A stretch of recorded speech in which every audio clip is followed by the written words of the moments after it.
This week in games, layoffs continue to hit the industry en masse. Last of Us multiplayer game is reportedly on ice. Marvel is switching tactics to improve their quality of games. And Ubisoft execs finally arrested for sexual harassment. This is the Two Penny Gamescast.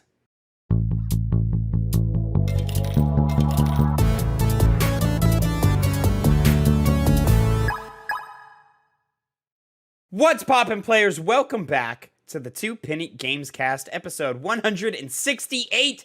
I am your host, Tavin Bothel, here with my good friend and now roommate, Connor Elliott. Say hello to the people. I'm now his roommate, and here I am. I can hear Tavin from just the other room. Connor, he's being loud with the intro. We're in the same building, Connor. We're in the same. See, now he's gonna run out. I was curious if the door was open or not. Certainly mine's gonna be open here in a second. Yeah, there he is. This is almost like he's done this bit before, and he's redoing it. See, we're never going to let him down the fact that before this, we recorded for the Piggy Bank, something that comes out every single Saturday.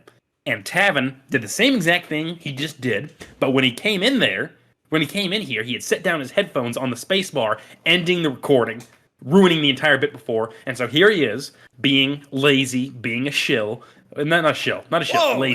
Lazy. Doing it again, though we all know what exactly happened beforehand, and we'll never let him live it down.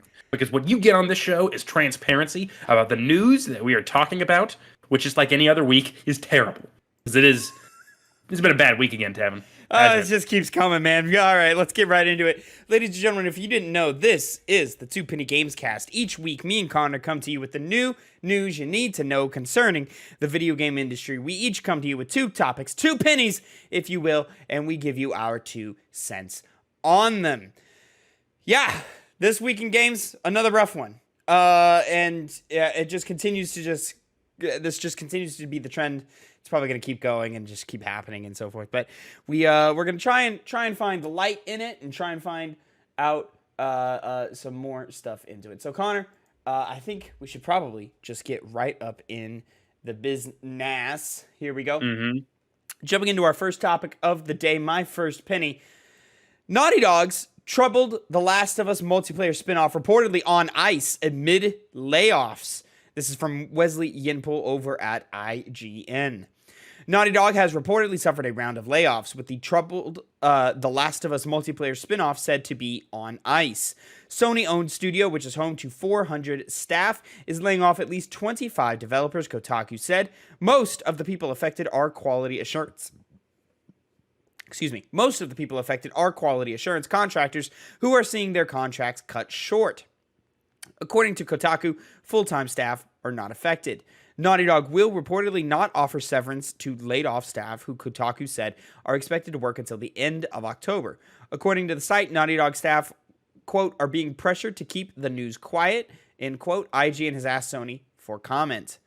The Last of Us multiplayer spinoff is, according to Kotaku, basically on ice, although it's not completely canceled. This tallies with a May report from Bloomberg, which said the, quote, quality and long-term viability, end quote, of the much-anticipated The Last of Us multiplayer game had come into question. And, as a result, quote, a small group remains on the project while the company reevaluates the direction. Quote, we know many of you have been looking forward to hearing more about our The Last of Us multiplayer game, Naughty Dog said at the time. Quote, we're incredibly proud of the job our studio has done thus far, but as development has continued, we've realized what is best for the game is to give it more time. Our team will continue to work on the project, as well as our other games in development, including a brand new single-player experience we look forward to sharing more soon. We're grateful to our fantastic community for your support. Thank you for your passion for our games. It continues to drive us. Well, all right. So this sucks. This is unfortunate, but it's not a surprise. You know, clearly, like it was in the pipeline for QA to be used. They were going to be, working on this Last of Us multiplayer game, but now this has been put on ice as reported here. And okay, well, we hired a bunch of people to QA this game, and now we don't have a game for them to QA. So unfortunately, we have to let them go. We have to cut these contracts short. Not without severance pay sucks. It is sort of the traditional thing to do with contract work like this, but it's still like not cool. That's not a cool thing to do. But yeah, this sucks. This continues to be sort of a trend in the game sphere as of right now. And now there were also reports, it's worth mentioning, Connor, that The Last of Us 2 is getting some sort of remaster to the PlayStation 5. Again, none of this is surprising, but this would now make Naughty Dog's third remaster or remake of some kind, a third something of a previous one of their games onto the PlayStation 5. That being Uncharted: The Legacy of Thieves Collection, The Last of Us Part 1 remake, and now Last of Us 2 remaster. We are 3 years entering our 4th year of the PlayStation 5, and Naughty Dog has failed to present a title of anything that we can at least learn to expect what's coming. This multiplayer game was going to be their first big push, clearly isn't coming together the way they want it to, and now it's, who knows if we'll ever get it.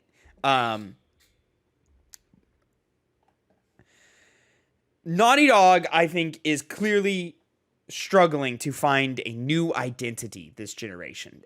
They still want to be PlayStation's premier studio. They still want to be the biggest and best in the industry. And with that reputation at stake, I think it's smart that they're not releasing this multiplayer game with whatever issues it may have. It's not living up to the standard of Naughty Dog.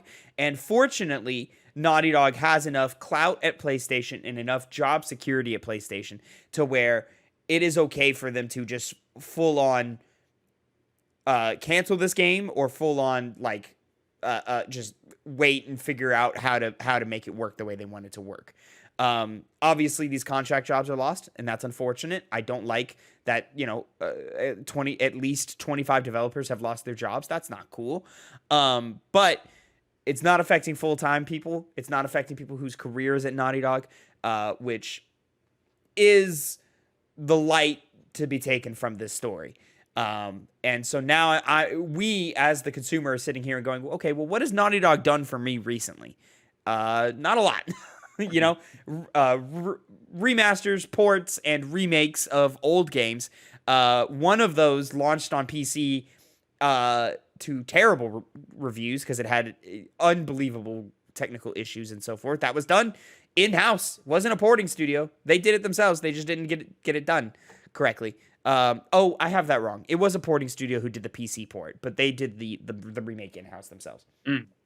And so now we have to, just sit here and look at Naughty Dog and go, is this still PlayStation's best studio? Or is it time that maybe we take that pressure off of them and allow them to figure out what Naughty Dog is going to be for the next 10 years? One of the core issues that I keep thinking about, and we find it with a lot of other game developers, is that some of the issues really come from management, not really having a direct idea of what they want the game to be like. This reminds me of such things because it's on ice, but why? Why is it on ice? Because it's a multiplayer game. Obviously, they're looking to do something more interesting. Factions multiplayer from the first Last of Us had a nice little... it was pretty unique as far as multiplayer games go, with resource management, having that survival aspect into the multiplayer of it, but not being like the Fortnites and the PUBGs where you run around wide open world maps and pick up new weapons and whatnot. Well, all of that came later. So yeah, all that came later. Like so a unique multiplayer idea doesn't have enough space to breathe in this current market. Yes, exactly.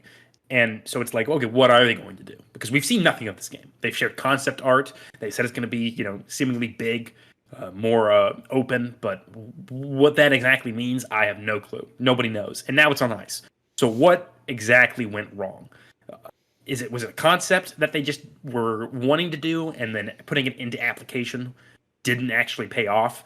And that's why they have to fire these QA testers, because there's no game to really test at the moment? Or are they trying to shift gears from what they were originally trying to do and make something entirely different rather than just trying to nail down whatever it was they were originally going for? I don't know. But it seems like there may have been some floundering on the management side of what exactly to do from just this one article alone. And this is kind of the pitfall of not being very open. Particularly this, I think, is more relevant to multiplayer games. through the process of what the game's going to be like, because now we're just kind of, in the dark about this, and we're just expected to say, okay, yeah, it's on ice. Things do happen in the gaming sphere that just, are unavoidable. They're problems that you just need to delay games for, which, to give them some leeway might be the case with Naughty Dog, but I don't know, man. There's been a pretty damning things about crunch and overworking going on over there. So I don't know if that's in some way tied to this as well. Because if you're having all of these hours where you're trying to make a game, but it's not coming to fruition, well, that's even worse than if you were to break your workers' backs and just put out a game like they did with Last of Us Part 2. It's a very weird situation for Naughty Dog to be in, because you usually don't see them as the guys, like you said, who have the development issues of putting out a game. So maybe it's that identity crisis that they're dealing with, just trying to know what exactly they're doing in this new generation of consoles, where they've been pretty open that they're not going to be doing more mainline Last of Us games as of right now, and Uncharted seems to be taking a back seat still as well. Very, very weird. I have no clue what's going on. It's a very shadowy situation. Yeah, well, and now it's just okay. What is Naughty Dog doing next? Are they working on a new IP? Are they bringing Uncharted back in some form, or are we doing a Last of Us Part 3? Last of Us Part 3 seems to be in some sort of early development stage, talking stage right now, from previous reports that we've seen. But it really is just a matter of what is Naughty Dog doing. They tried to take a step outside of their usual sphere with this multiplayer title. Which I'll remind you was supposed to be a multiplayer mode in The Last of Us Part 2 that they then took and said, oh, actually, we can make this a full-blown thing. At this rate, put out a Last of Us Part 2 director's cut, attach whatever multiplayer game you have connected to it to justify a $70 purchase, and then just put it out, get it out, and move on. Like, it doesn't need to be this live service model, this games as service model. Let the guys who are used to that take care of that. Let Bungie's Marathon do that. Let Haven Studios Fair Games, if that is gonna work, let that work. Let the multiplayer guys take care of the multiplayer stuff. Play around with multiplayer, from these premier studios, your Sucker Punches, your Naughty Dogs. Let them play around with multiplayer ideas with things like factions, things like Ghost of Tsushima Legends and stuff like that. And then maybe they can become more developed modes in later iterations. But yeah, man, I miss the times where you didn't have to be one or the other. I miss the days of, like, everybody hated these days, but I kind of enjoyed that some games got little stitched on multiplayer components to them. Remember Assassin's Creed? Assassin's Creed had a great multiplayer system that was a lot of fun to play. Last of Us Factions was great. Did Last of Us need a multiplayer game, multiplayer tied to it? No. It still would have been biggest and greatest game ever made. It would have sold a bajillion copies, gotten all the critical acclaim, developed into a live action TV show. All of this still would have happened. But we also got this really fun multiplayer mode tied to that. I remember I thought Last of Us Part 2 was going to have something similar and not be this grand aspirations. It's what this game was supposed to be. It was supposed to be their mode. And so they just decided to build this up. What this story reminds me of, Connor, is way back in the day. I'm talking early PS3, maybe like PS2 type era stuff, is when game dev studios would hire up as they got ramped up into development and then let everybody go as soon as the game released. And that was just kind of how the studios worked. There weren't, like set jobs or, like studio growth and shrinkage would happen all the time. That's what this reminds me of. But during the last generation and a half or so, we kind of moved away from that. And now it's, hey, we've got a big team and we're expanding in this way. Well, to do that, you need management who has clear goals, clear ideas, and they need to be able to consistently put out product. And unfortunately, the games industry is too volatile for that, which is why we are seeing just story after story after story of layoffs. Which brings us to our next story. In fact, Connor, your first penny of the day. Oh, man. It just keeps going, and this one kind of makes me a little sick to my stomach. Go ahead and take it away, my friend. Well, we have a Eurogamer article here from Tom Phillips. All Dragon Age QA staff who formed union laid off. 13 contractors leave BioWare project.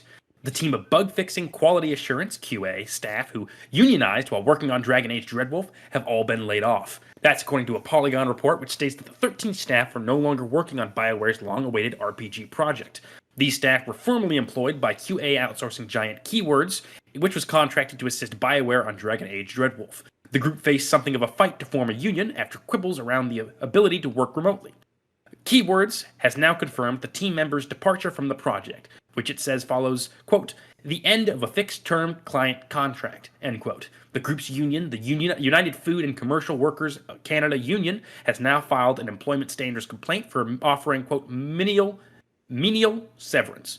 The departure follows the layoffs of 50 permanent BioWare staff in August, including several veteran team members who had worked at the studio for more than 20 years. Just yesterday, 7 of these 50 people launched a lawsuit seeking further compensation after their departure from the project, with a better payout for their years of service. Eurogame has contacted EA for comment. Dragon Age Dreadwolf still lacks a formal release date and won't arrive at least until April next year. Bullshit. I do not believe that. I'll believe it when I fucking see it. No, this is another example of a studio who was once on top of the world and has just fallen by the wayside. And, you know, the pressure's caught up with them and you know, meeting all these deadlines or just not figuring out how to get this game to work together the way they want it to. Like BioWare, you know, you look at Dragon Age Origins, Mass Effect 2, like that run of games was insane. KOTOR, these guys were the best in the industry, and now you look at them and they go, man, they are a shadow of their former selves, and it hurts. It hurts to see this happen in real time. And you just have to sit here and wonder, man, what is the plan? What are we doing? Because this is not sustainable. And the fact that we're just laying off contractors who unionize together, that's gross. That's disgusting.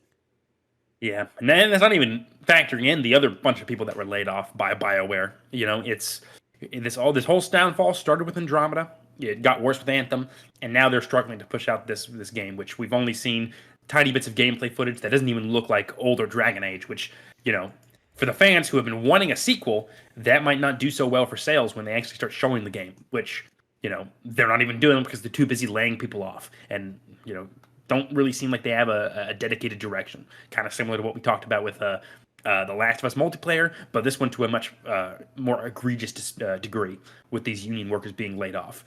And whenever I hear some kind of news of union specifically workers getting laid off, I always think, my first thought, well, they're getting laid off because they're union members and because they have more bargaining power than the average non-union worker does. And this gives, you know, obviously we've talked about it for a long time, not just us, but everyone who cares about the workers at these game companies, that unionization just doesn't happen outside of writing. And so this is the when you have only a small group of people that are still starting to unionize. I know we had Raven Studios that work under Activision Blizzard. They were the big ones to get a big win, and they haven't seen any layoffs because of their unionization. But unfortunately, this is one of those instances where we are finally seeing it, and you know, it almost reads as if though they're trying to stop it before it spreads, because they already are, you know. They don't want to pay their workers more. They don't want to give them more leeway to complete projects and not break their backs by making them work 60, 80 hours to put out a product, especially one that has taken so long to come out already. And so it's almost like an example when they do this kind of thing.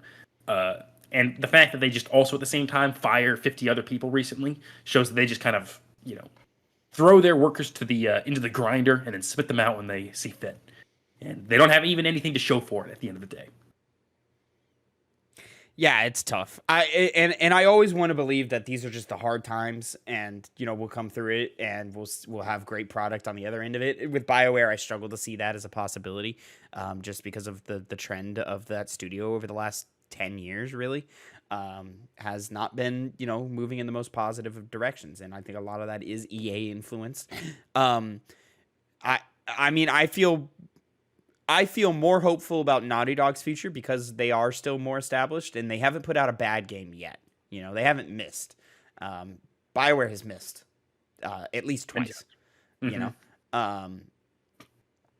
and so you have to take a game by game basis, and you still look at BioWare's reputation, Knights of the Old Republic, Mass Effect, Dragon Age Origins, and even Inquisition, 2014 Game of the Year winner, but 2014 not the most like prolific year in gaming, you know what I mean? Yeah.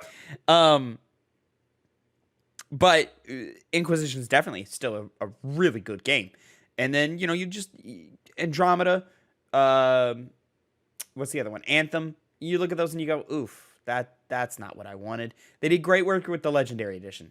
And I know there's a big team there that still wants to put out really great games. And they've got the talent for it. It's just, can they get the time and focus for it? And that's the issue. I have a little more hope for Naughty Dog personally, because it's sort of a not a pattern, but sort of something that has happened with PlayStation Studios titles before, where, you look at sort of the other S tier studio right now, which is Santa Monica Studios, reigned very heavily supreme during the PS2 generation. PlayStation 3 started off strong with God of War 3, but then sort of faded. God of War Ascension, not heralded as a great game in itself. And then between that and, the 2018 game, there was another game that they were working on that was canceled. And, that affected them drastically. And so, but PlayStation has cultivated an environment where they support their studios, and they keep their studios alive at least as much as possible. There are exceptions to this rule. You look at, Japan studios and several other PlayStation studios that have either been, folded into other ones or closed entirely. But, you look at it, that's a similar example to what Naughty Dog's going through right now, where God of War Ascension, didn't really work. Then they had a canceled game, and then, they fought through the flames and the fire of that, and they got to God of War 2018 and God of War Ragnarok, which are both heralded as phenomenal games. And I'm hoping that Naughty Dog can kind of figure that out as well without putting out a dud at the equivalent level of Ascension. I'm hoping that these remasters and remakes kind of keep the money flow going long enough to sort of get them to where they need to be for their next big, great title.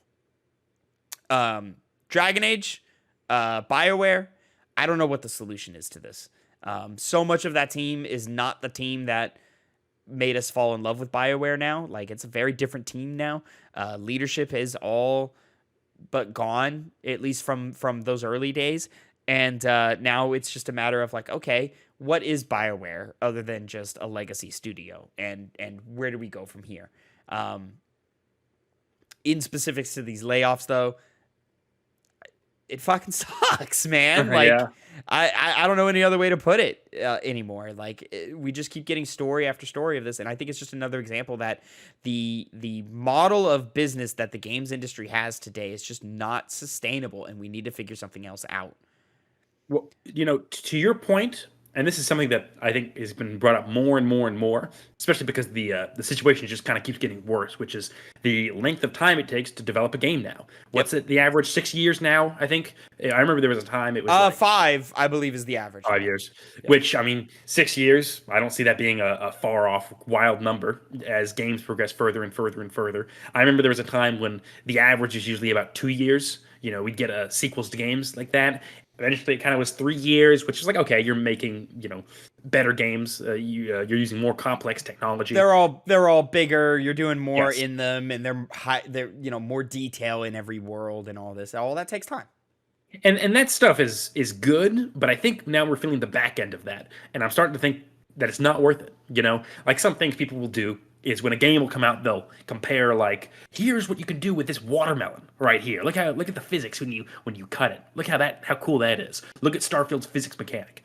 Cool, they're cool, but do we need them? Do we need them? Is it worth the many years that it takes to put out a game? Because when you extend how long it takes to make a game, that means you're having to make these people, work on the same project that isn't getting money. Because it takes longer to come out, it takes longer to get released, it takes longer to get money back on their, they get investments back in. There was a time with DLCs. It's also why we're seeing so much burnout in the games industry, because these people are working half a decade on one title. I remember there was the complaint back in the day, like the early 2010s, when DLCs were always coming out with games. People were like, just put the game, complete out when it comes when you initially release it. which I agree with that at the time. But now that we're seeing these people just have these large, expansive games with tons and tons of stuff in it right from the get-go, it always makes me think that the days when we had just DLC allowed room for them to breathe and get that money before saying, okay, let's build on this game and make it to this big game, this detailed game that we wanted to. So I think between that and focusing on details that just extend the amount of time you have to work on a game, but don't really contribute to how good the game is overall. Because, I mean, like, for example, you think of one of your best game series, Tavin, with that BioWare has made, Mass Effect. You know, it wasn't super technically detailed or anything like that. It was a sizable game, but they were putting them out relatively quickly, and they're some of the games that stick in my mind the most, and I know certainly for you, it goes the same for you as well.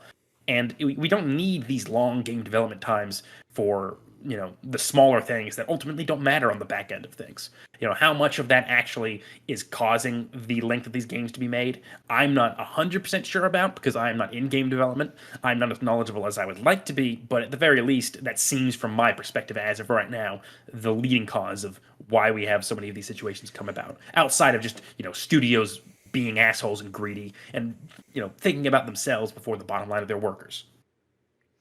And I mean, but it's a multifaceted conversation around it too, because it's like, I mean, you're talking systems and mechanics and stuff. Yeah. And I would still like to see those, but to me, it's like, do these games need to be as long as they are? I don't think they do.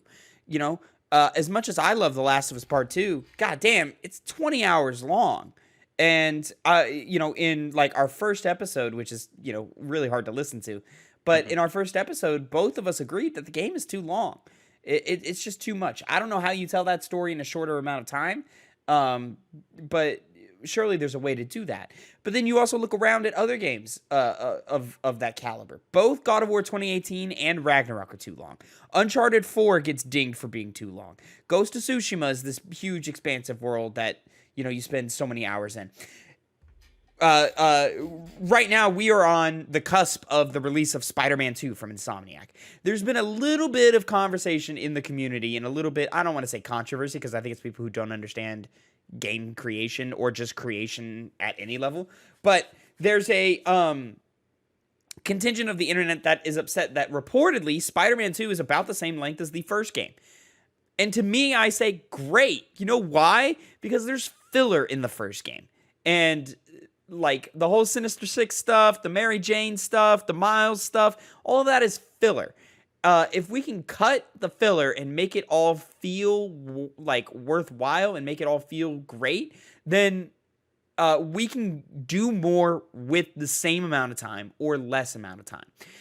It seems like, debatably, the first Last of Us game is going to be heralded as the best in the franchise. It seems, as of right now, at least.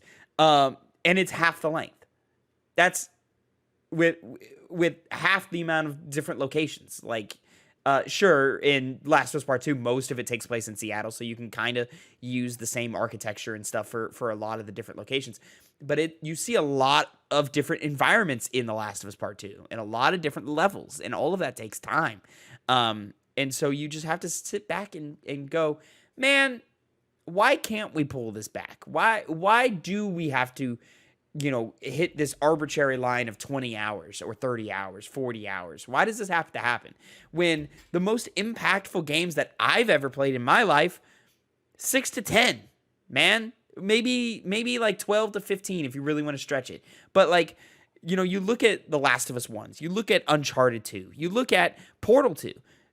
These games are short, man. They're shorter than what they are right now. And it's like, why have we gone away from that? Why do we want people to sit in our world for 40 hours for every title?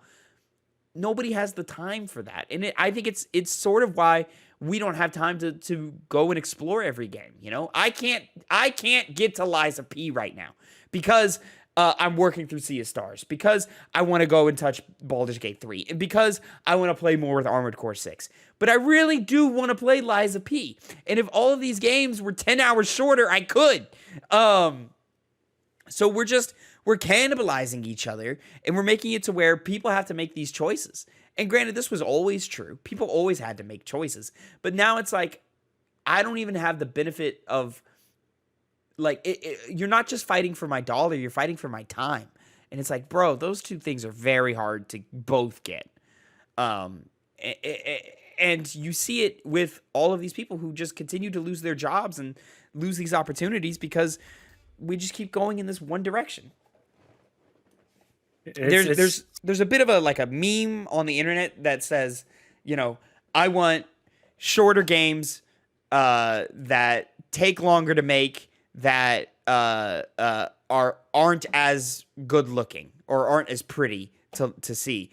And I'm not kidding, because all of that creates a crunch cycle for these developers who get burnt out or laid off, or they don't get to see the fruits of their labor in all these different ways. So yeah, man,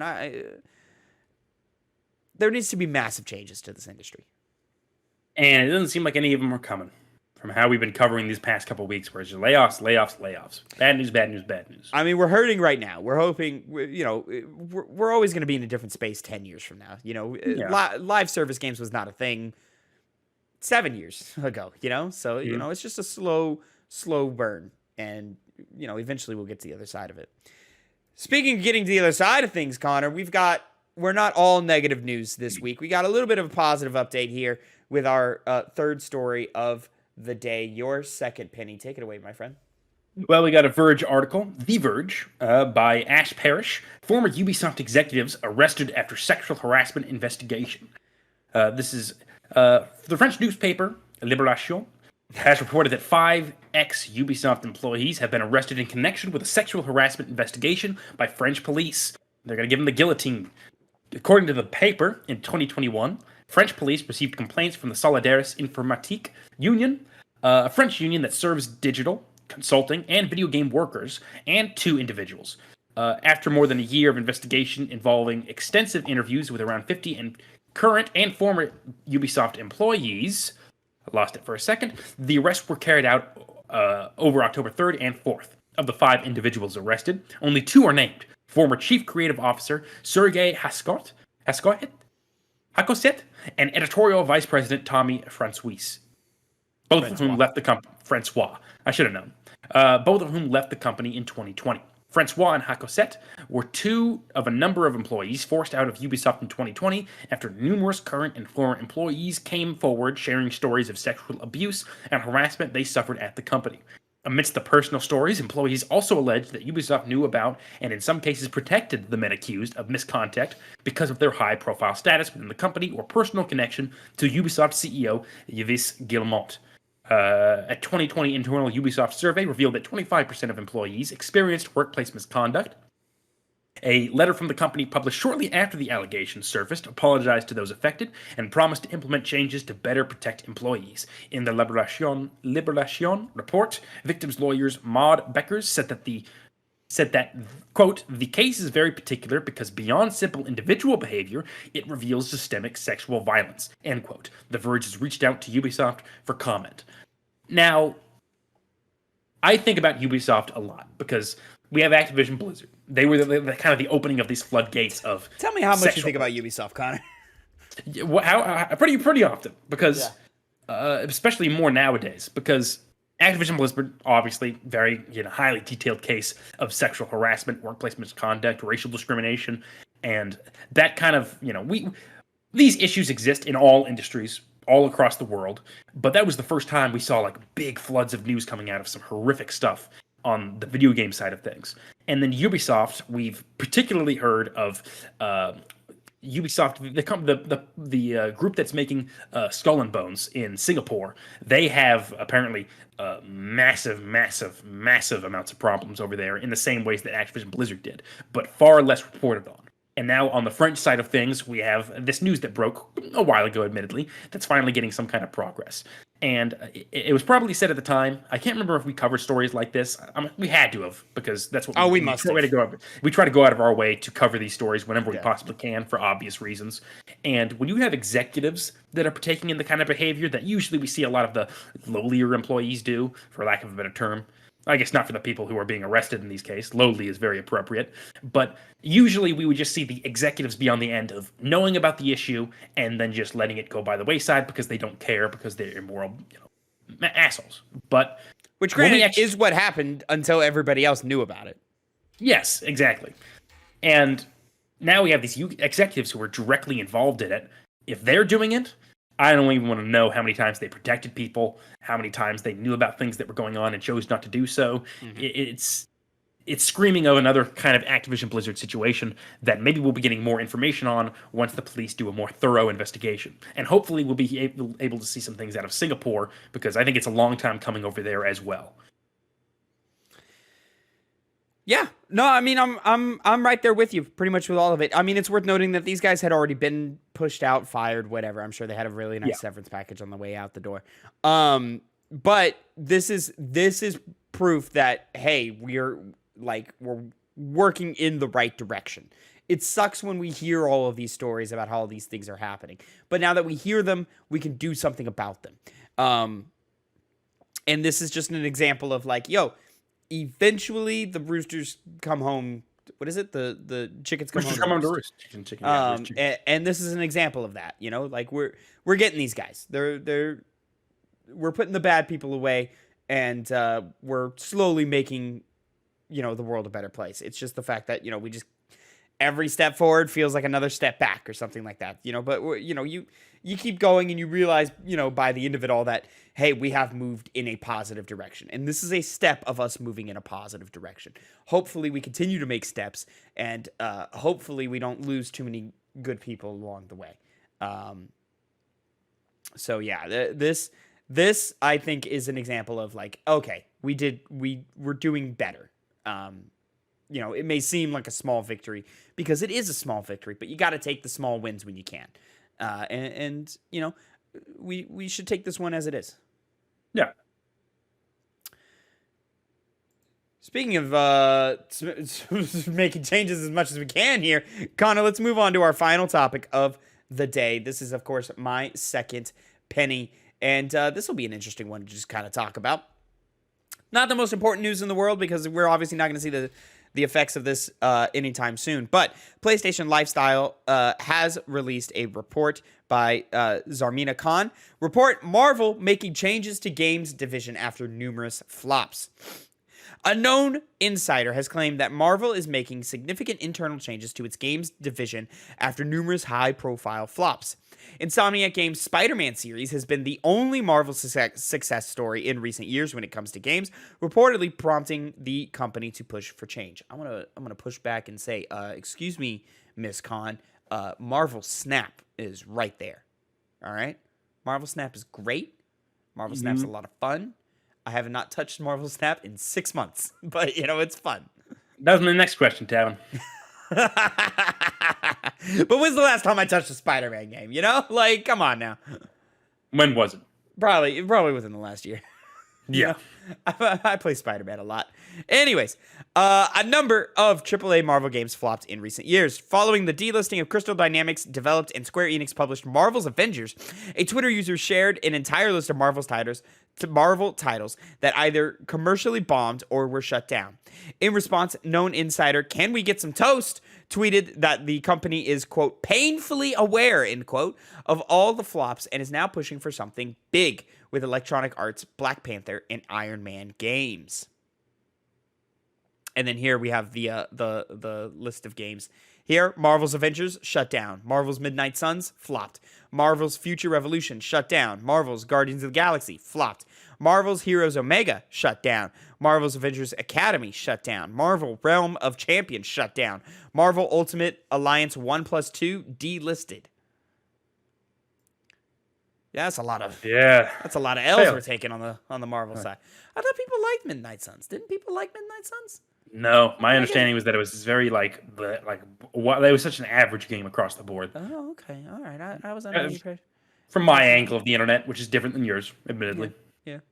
And granted, Guardians of the Galaxy got some accolades. I didn't like it. Yeah, I enjoyed it.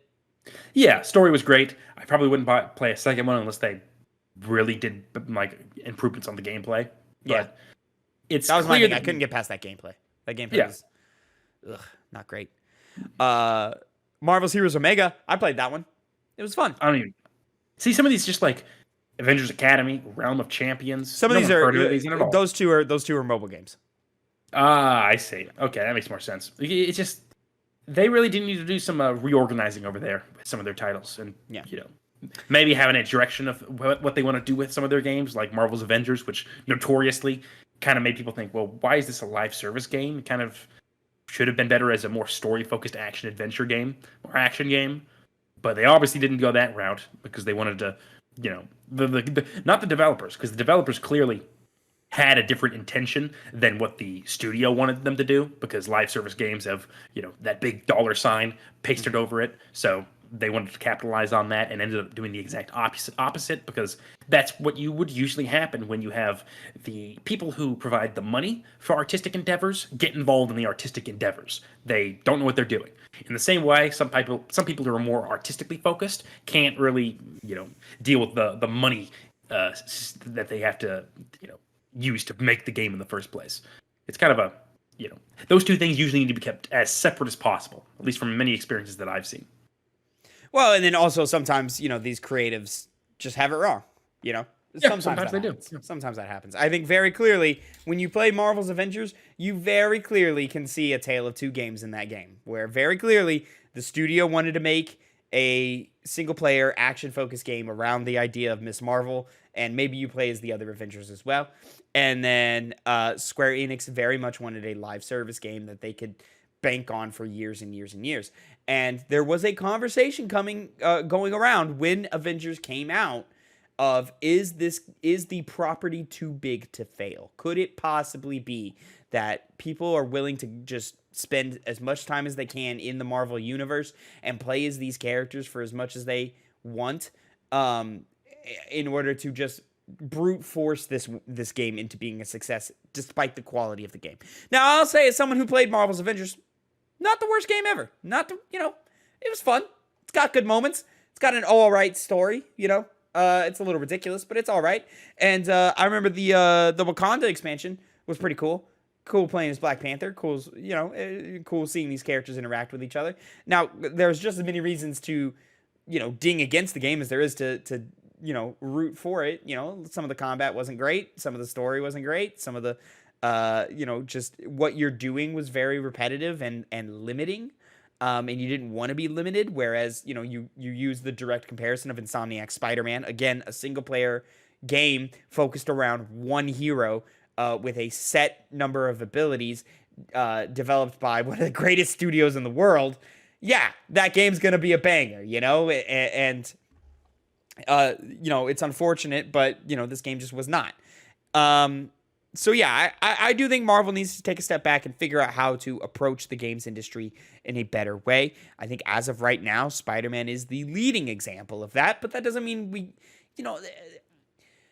I don't subscribe to the idea that every superhero video game needs to be a single-player action-adventure narrative game. Like, I don't subscribe to that. It's fun to just fuck around and break things as the Hulk. Or, maybe we can get some type of competitive multiplayer system in some way, going or something. I don't know. I don't know what we could do, but the main point of it is, from conception, it needs to be a concise vision. We need to know what we're doing from the jump. The reason Avengers failed is because they wanted to make one thing and then they were forced to make something else. That's why it failed. If they were either allowed to make their single-player adventure game from the jump, it would have been a banger. If they had from the jump known that it was going to be a live service game, and then that's what they needed to make, and if they had taken the right lessons from the examples around them, then it would have found better success. But the problem is that we keep trying to have our cake and eat it too. And instead of just zeroing in and focusing and having vision on one set thing, and also hiring the right people to do the job. Eidos Montreal is awesome. Or, I'm sorry, Crystal Dynamics is awesome. They make great games. Don't put them on the live service game model. Like, Bungie would have knocked it out of the park. Fucking the Overwatch guys would have done really well, But Crystal Dynamics is known for an action-adventure franchise with Tomb Raider. And we took them off of that and put them on this. And it's like, of course it was going to fail. Of course it was going to fail. Well, maybe they'll turn it around. Maybe they will. I mean, we have Spider-Man 2 releasing later this month. Wolverine on the horizon with Insomniac again. And then we have the AAA Captain America / Black Panther video game from Skydance New Media, the EA studio, headed by Amy Hennig, who's known from Uncharted. And hopefully that'll be fun. But, we haven't seen anything from that. Respawn's doing something, I think, isn't it? Oh no, they're all doing Star Wars games. Yeah. Who's doing it? Who's doing the I'm sorry. Did you bring up Wolverine? I did bring. I mentioned. Yeah. That's but it's also like that's Insomniac too, so it's like. Yeah. Like you kind of know what that game's gonna be. And I'm excited. That sounds awesome, but I don't know. I don't know what Marvel does. I think they just need to. I think part of the problem is they're trying to flood the market a little bit, and I think they need to take it a little bit more one step at a time, and have concise visions of everything happening here. The whole superhero thing isn't as marketable as it once was. It doesn't just get you success anymore. It's definitely not down. You have to. Those movies are people aren't as hot on them as they were years ago, and there's that hero fatigue. I think that's coming in. I disagree with that so much. People don't want. There's no such thing as superhero fatigue. It's just bad movie fatigue. Like no, that's true. Ant-Man and the Wasp: Quantumania failed because it was a bad movie, not because it was Ant-Man. Like if reviewers came out and said, "Hey, this is the best Ant-Man movie yet," it would have succeeded. Fair enough, but it just doesn't make it. It's not like instant success, I should say, as it might have been more likely to be, just by having a superhero character on it. It does matter that the game itself has to be good. I mean, I guess, was there ever a time where that was true, though? For video games, no. There we go. There we go.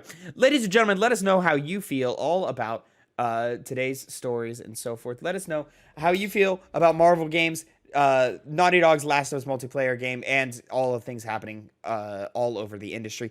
And make sure you like, subscribe, and comment. Let us know what your 2 pennies of the week are. Remember, you can catch the show every week, Monday, 8 a.m. Central Time, youtube.com/2pennygames, and mainstream podcast services of your choice. I forgot to say that at the front of the video. Until next time, have a great time. And Connor, say goodbye to the people. See you later, losers. Almost sounded like Jigsaw there. Almost like a young Jigsaw. Did I? Like a young Jigsaw. Anyway. You've been watching too many. I've been watching a lot of Saw movies. Connor, you want to watch Saw the final chapter? No. It's the final chapter, don't. Connor. That's nice. Until next week, have a great week. Bye.